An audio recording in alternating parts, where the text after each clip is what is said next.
आणि पाकिस्तानच्या डीजे मोनमध्ये संध्याकाळी चर्चा होणार आहे। शांतता प्रस्थापित करण्याबाबत बैठकीत चर्चा केली जाणार आहे। तसंच शस्त्रसंधीवर सुद्धा चर्चा होणार आहे। तर भारत पीओके बाबत चर्चा करेल अशी माहिती सूत्रांनी दिली।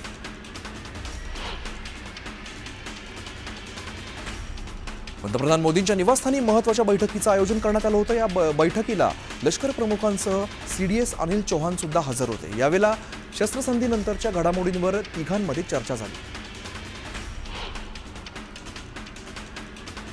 पाकिस्तानला आंतरराष्ट्रीय स्तरावर बेनकाब करण्यासाठी भारत आणखीन एक पाऊल पुढे टाकतोय।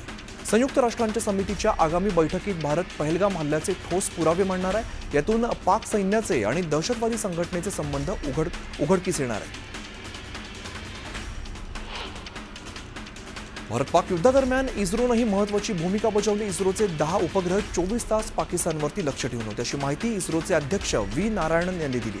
भारताकडे सुमारे 1 डझन गुप्तचर किंवा पाळत ठेवणारे उपग्रह आहेत। यामध्ये कार्टोसॅट आणि रिसॅट मालिका तसंच इमिसॅट आणि मायक्रोसॅट मालिका समाविष्ट आहे।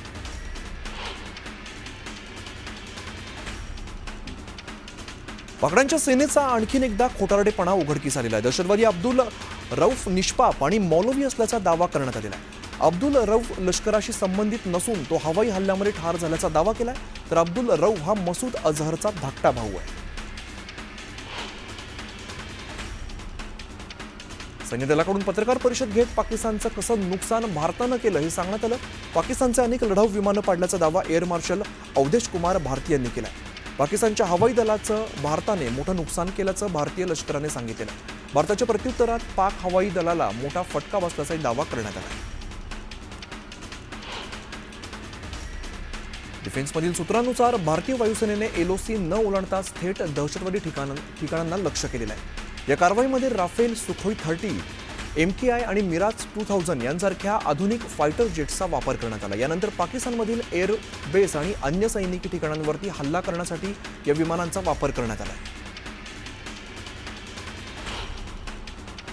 भारताने पाकव्याप्त काश्मीरमधील दहशतवाद्यांचे अनेक अड्डे उद्ध्वस्त केले। दहशतवाद्यांच्या ठिकाणांना लक्ष्य करण्यासाठी ऑपरेशन सिंधूर अंतर्गत स्पाइस 2000 आणि स्काल्प मिसाईलचा वापर करण्यात आला।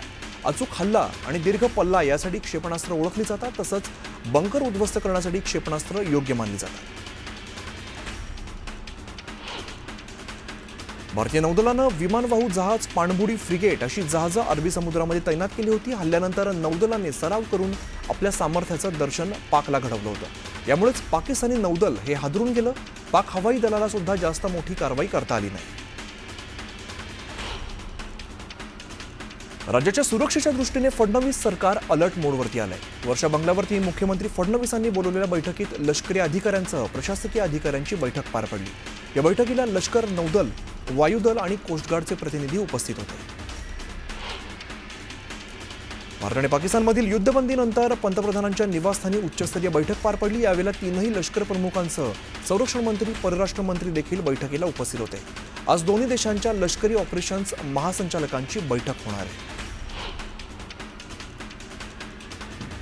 BLAने पाकिस्तानला आव्हान दिलेलं आहे। दहशतवादी राष्ट्राला घेराव घालण्यास तयार आहोत असं BLAने म्हटलं असून त्यांनी भारताला समर्थन मागितलंय।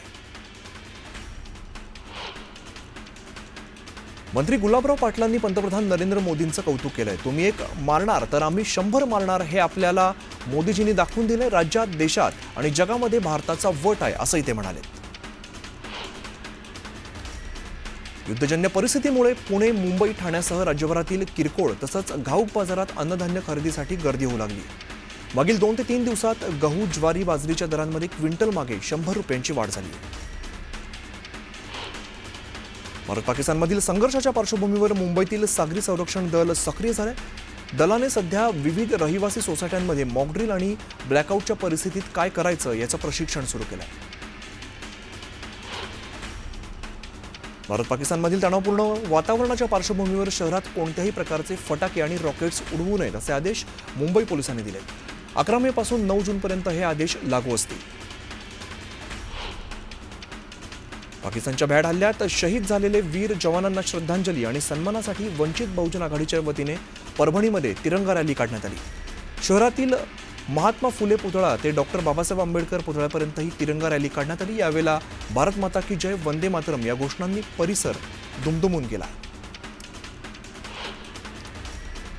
भारत आणि पाकिस्तान यांच्यातील युद्धजन्य परिस्थितीच्या पार्श्वभूमीवर सैन्य दलाच्या समर्थनार्थ आणि भारतीय जवानांचं मनोबल वाढवण्यासाठी सावंतवाडीमध्ये शिवसेनेच्या वतीने तिरंगा रॅली काढण्यात आली। यावेळेला भारत माता की जयच्या घोषणा करण्यात आल्या। भारतीय सैन्याच्या शौर्याला सलाम करण्यासाठी आणि त्यांचं मनोधैर्य वाढवण्यासाठी पैठणमध्ये नागरिकांनी भव्य तिरंगा रॅली काढली। यावेळेला नागरिकांमध्ये देशभक्तीचा उत्साह पाहायला मिळाला। मावळ तालुक्यातील पांडवकालीन श्री क्षेत्र गोराडेश्वर शिवमंदिरात भारतीय सीमेवर असलेल्या जवानांसाठी अभिषेक करण्यात आला। यावेळेला सीमेवरील जवानांच्या सुरक्षेसाठी पूजा करत प्रार्थनाही करण्यात आली। संगमनेरमध्ये अवैधरित्या सुरू असलेल्या वाळू तस्करी विरोधात भाजप आमदार अमोल खताळ यांनी थेट रस्त्यावरती उतरून मोहीम सुरू केली आहे। महाराष्ट्रात सर्वाधिक वाळू तस्करी संगमनेरमधून होत असून ती वाळू तस्करी माजी महसूल मंत्री बाळासाहेब थोरात यांच्या आशीर्वादाने सुरू असल्याचा गंभीर आरोप केला आहे। शेतकऱ्यांना कर्जमाफी करून घ्यायची असेल तर एकत्रित येत मुंबई पुण्याचा भाजीपाला आणि शेतमाल 8 दिवसांसाठी बंद करू, मग बघा सरकार कसं तुमच्या दारात येईल, असा सल्ला शेतकरी संघटनेचे नेते रविकांत तुपकरांनी दिलाय। भाजपमधून निलंबित करण्यात आलेले सांगलीचे माजी उपमहापौर आनंदा देवमाने यांनी आपल्या शेकडो कार्यकर्त्यांसह जनसुराज्य शक्ती पक्षात प्रवेश केलाय। शक्ती पक्षाचे प्रदेशाध्यक्ष समित कदम यांच्या उपस्थितीमध्ये पक्षप्रवेश पार पडला। लाडकी बहीण योजनेच्या लाभार्थी महिलांसाठी महत्त्वाची माहिती समोर आली। आता योजनेतील महिलांना स्वावलंबी बनवण्यासाठी बँकेतून 40,000 रुपयांचं कर्ज दिलं जाणार आहे। याबाबत सरकार प्रयत्नशील असून त्याबाबतचा विचार सुरू आहे, अशी घोषणा उपमुख्यमंत्री अजित पवार यांनी केली। लाडकी बहीण योजना बंद होईल अशा केवळ अफवा विरोधकांकडून पसरवल्या जातात, मात्र तुम्हाला 2100चा हप्ता मिळणार, त्यामुळे तुम्ही काळजी करू नका, टेन्शन घेऊ नका, असं म्हणत लाडक्या बहिणींना मंत्री गुलाबराव पाटील यांनी ग्वाही दिली। राष्ट्रीय स्वयंसेवक संघाचा तृतीय संघ शिक्षा वर्गाला आजपासून सुरुवात झाली आहे। नागपूरच्या रेशीमबागेत डॉक्टर हेडगेवार यांचा संघ शिक्षा वर्षाचं आयोजन करण्यात आलं। यामध्ये जवळपास देशभरातील 900 स्वयंसेवक सहभागी होणार आहेत। राज्याचे मुख्यमंत्री देवेंद्र फडणवीस आज वर्धा दौऱ्यावरती आहेत। उपप्रादेशिक परिवहन कार्यालय, एकात्मिक आदिवासी विकास प्रकल्प कार्यालयाचं लोकार्पण करण्यात येत आहे। जिल्हा भाजप कार्यालय बांधकाम भूमिपूजन आणि राष्ट्रीय कबड्डी स्पर्धेचा समारोप सुद्धा केला जाणार आहे।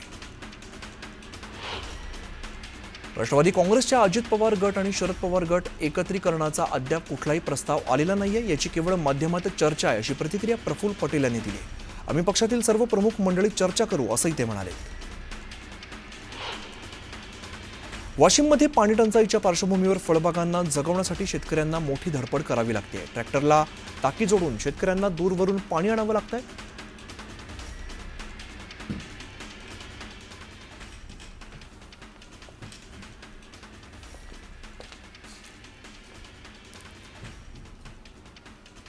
ऑपरेशन सिंदूर संदर्भात महत्त्वाची अशी पत्रकार परिषद आता पार पडते।